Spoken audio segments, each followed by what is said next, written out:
La parole à Monsieur Florent Sidbon pour le groupe Paris en commun. Madame la maire, mes chers collègues, le plan de vidéoprotection parisien est cofinancé par la ville de Paris depuis 2009. Et à chaque avenant, à chaque installation de nouvelles caméras, les débats reprennent et finalement les mêmes questions sont posées. La première question est: à quoi sert la vidéoprotection?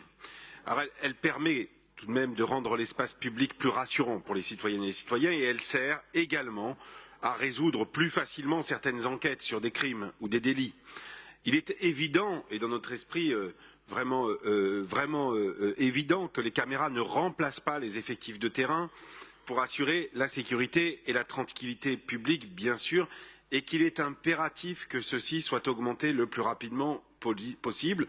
C'est ce que fait la police municipale, grâce à la tenue de plusieurs concours pour engager de nouveaux agents, et à la territorialisation qui doit permettre que le plus d'agents possible soient dans la rue, sur le terrain, aux côtés des Parisiennes et des Parisiens.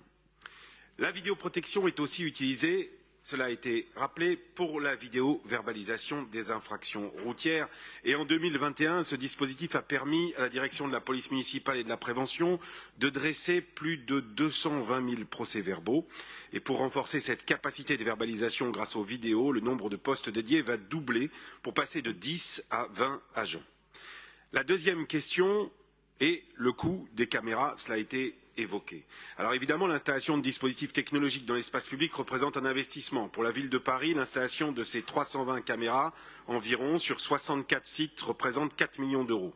Cette somme est évidemment importante et il s'agit d'un investissement volontariste, mais il nous faut prendre en compte le fait que la préfecture de police investit elle aussi beaucoup dans le PVPP dont elle est propriétaire.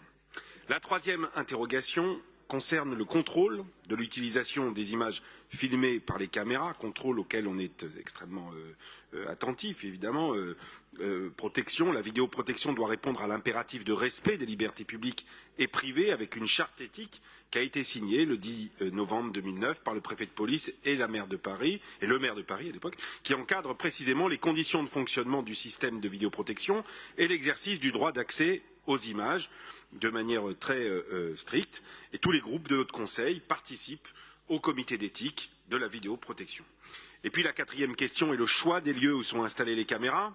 Et cette délibération fait suite à 17 réunions, il y a eu 17 réunions, une dans chaque arrondissement, avec à chaque fois le cabinet du préfet de police, Nicolas Norman, le maire et le commissaire d'arrondissement. Ces sites retenus sont les choix qui ont été priorisés par les mairies d'arrondissement en lien avec les commissariats. Ils ont été intégrés à leurs demandes afin de répondre à des demandes et des besoins locaux. Ces choix sont donc ceux des élus qui savent quels sont les besoins des habitantes et habitants de leur arrondissement. Bon, pour venir sur un point sur le 15e, j'ai eu un étonnement en ne voyant pas plus haut dans la liste, comme il y avait eu beaucoup de demandes, la mairie du 15e demandait une caméra sur la dalle de Beaugrenelle, lieu précis de l'agression du jeune Yuri en janvier 2021, mais elle a été une des dernières, je crois, caméras demandées, et donc logiquement elle n'a pas été obtenue, car aucun des arrondissements n'a vu l'intégralité de ces demandes satisfaites. Le 15e, néanmoins, verra 6 caméras supplémentaires, et il faut noter qu'à chaque fois, ce n'est pas en fait une caméra, mais un point de caméra regroupant plusieurs caméras à chaque fois. La vidéoprotection, c'est donc évidemment un outil, et ça n'est qu'un outil parmi d'autres, pour assurer la tranquillité et la sécurité dans l'espace public. Et la ville de Paris investit pour que des caméras se déploient dans chacun des arrondissements, sans pour autant en installer une à chaque coin de rue. Réjouissons-nous donc de l'équilibre permis par cette délibération. Je vous remercie. Merci beaucoup, Monsieur Sidbon.